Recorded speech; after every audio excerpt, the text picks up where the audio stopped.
In the early 19th century, in the isolated hills of Tennessee, a family would become the center of one of the most terrifying and mysterious hauntings in American history. The Bell Witch haunting, as it would later come to be known, would go on to torment the Bell family for years, leaving behind a legacy of terror, supernatural events, and unanswered questions that continue to intrigue and frighten people to this day. The story begins in 1817 when John Bell, a farmer, and his family moved to a property near the Red River. They settled in a rural area of Robertson County, far from the hustle of city life, thinking they had found the perfect home. However, soon after they arrived, strange things began to happen. It started innocently enough, mysterious sounds like knocks on the door, rattling chains, and strange whispers heard at night. At first, the family dismissed these noises as mere figments of their imagination. But as time went on, the phenomenon grew more sinister and began to directly affect the Bells. One evening, the family began to hear scratching noises on the walls and the floor, as if something, or someone, was trapped inside. The sounds soon became more aggressive, with loud banging noises and voices calling out in the night. These disturbances seemed to be focused around the Bell family's youngest daughter, Betsy, who began to experience direct physical attacks. Her hair was pulled, her face slapped, and she was reportedly even shoved from behind by an invisible force. As the attacks escalated, the family grew increasingly desperate, but things would soon take an even darker turn. The spirit, if it was indeed a spirit, appeared to take a particular interest in John Bell, the father of the family. In a shocking twist, the entity began to communicate with the family through strange, disembodied voices. The voice, which came to be known as the Bell Witch, would engage in conversations with the family, taunting them and making cryptic threats. The witch claimed to have knowledge of events that no one else could have known, even revealing secrets about the Bell family's past. But perhaps the most terrifying aspect was that the Bell Witch seemed to have the power to manipulate physical objects and cause harm.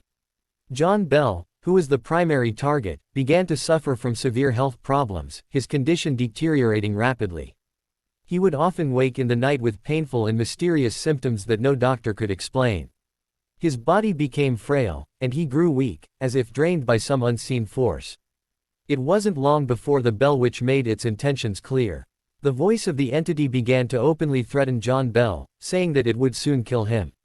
The Bell family, terrified and confused, reached out to local ministers, hoping they could offer some form of spiritual intervention. When a group of ministers arrived to investigate, they too were subjected to the witch's wrath. According to reports, one of the ministers was physically attacked, with his hat being yanked off his head by an invisible force, while others heard the unsettling laughter of the witch echoing through the room. In December of 1820, John Bell's health took a drastic turn for the worse. His condition worsened rapidly, and on the morning of December 20, he was found dead. The family was left in shock, and many in the community believed that the Bell Witch had followed through on its threat. The cause of death was mysterious. John Bell had no obvious injuries or signs of illness, yet he died in a way that was impossible to explain. Some believed he had been poisoned, and others thought he had been cursed by the entity.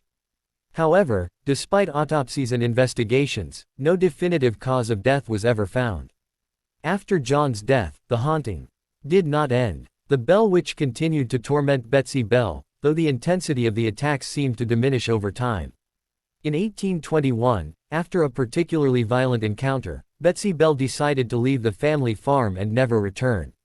The hauntings seemed to subside, though stories of the Bell Witch persisted for generations. The Bell family moved away from the farm, and it eventually became abandoned, but rumors continued to circulate about the witch's lingering presence. Over the years, many people who visited the area claimed to have experienced strange phenomena, including unexplained voices, mysterious shadows, and a feeling of being watched. To this day, the Bell Witch legend remains one of the most well-known and terrifying ghost stories in American folklore. Some believe that the Bell Witch was a spirit seeking vengeance, while others argue that it was a manifestation of something far darker, a malevolent force that had been unleashed upon the Bell family. Whatever the truth may be, the Bell Witch remains a powerful and haunting symbol of unexplained supernatural terror. Some believe that the spirit of the Bell Witch still haunts the land where the Bell family farm once stood. Visitors to the area continue to report strange occurrences, and some claim that they can hear the eerie, mocking laughter of the witch in the wind. Over the years, books, movies, and documentaries have attempted to uncover the truth about what happened to the Bell family, but the mystery remains unsolved. The Bell Witch haunting is not just a story, it's a chilling reminder that some things cannot be explained by logic or reason. It's a haunting tale that reminds us that the unknown can be the most terrifying thing of all, and sometimes, the past never truly lets go. If you found this story unsettling and want to delve deeper into more terrifying true stories and paranormal mysteries, be sure to subscribe to our channel. We have many more spine-chilling tales to share that will keep you up at night.